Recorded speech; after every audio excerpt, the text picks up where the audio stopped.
I will add the thoughts from the Max Weber. And what Weber is trying to say, he said that over the period of time, what is worthy of being known? What is worthy of being known?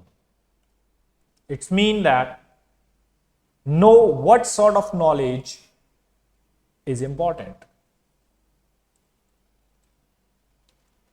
What sort of knowledge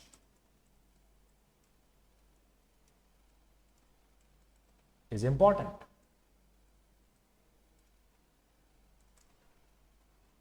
Right? It's mean in every society, worthy of being known is changing. Worthy of being known is a different in every society. So it's mean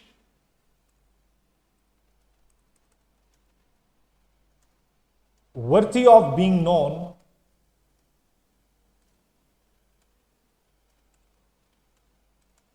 is different in every society.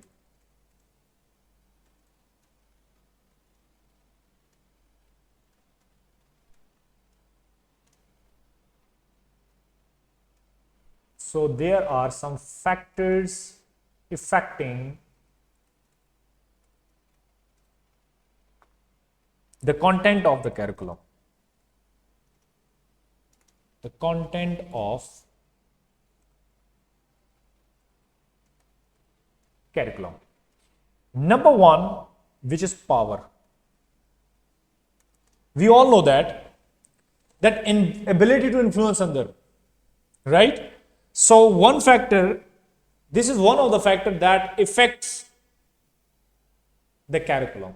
If you have the power, just like state has the power, they can influence or they can affect the content of the curriculum.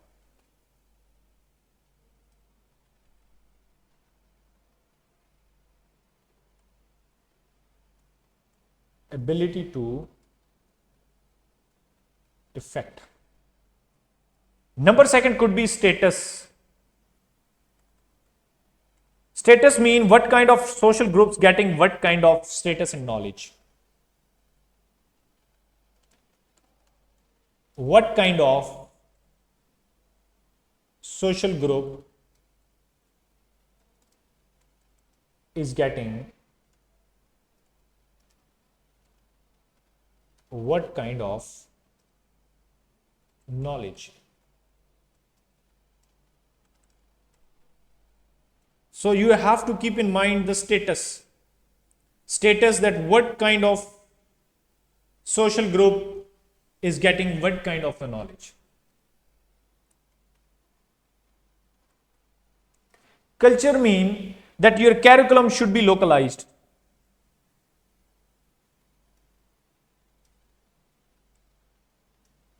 Should be localized. Your content must address the problem of your own country or of your own city. The curriculum should be localized. And what is the culture? Culture is a way of life. Way of life. For example, if I am teaching any sort of content which is basically talking about, let's say, in any religion who is somewhere in living in the Europe, let's say, or in the African jungle, you might ask that, sir, like, what should I do now? Why I am studying these things? Why not you teaching me regarding my environment, my religion? So at least I know and I can implement few of these things in my life. What is the need of those XYZ cultures? Why we are reading these particular things? So that's why the curriculum should be localized. That's why we are mentioning that this is another one of the factor that affect the content of the curriculum, right? And one more thing is there are some economic influence or economic factors. Economic factors mean demand aspects. Demand aspects. It means that prepare, for example, in Pakistani context, government will try to prepare the youth who bring dollar into the Pakistan. So your content again fulfilling the economic demands, right? For example, if we want to bring dollar into our country, so it's mean that there should be more focused on export in our content rather than import. And the last point that we can write it over here is the gender curriculum. Gender curriculum. Gender curriculum, we divide it into two types. Gendered curriculum, we call it as a gendered curriculum.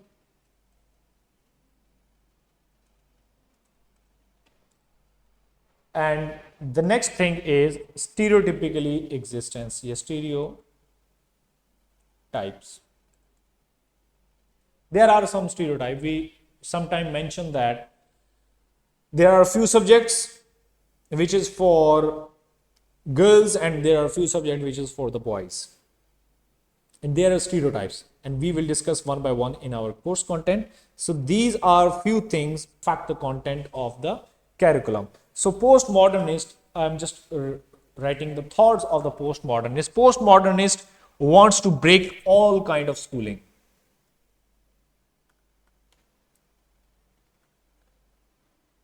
Postmodernist wants to break it all kind of schooling.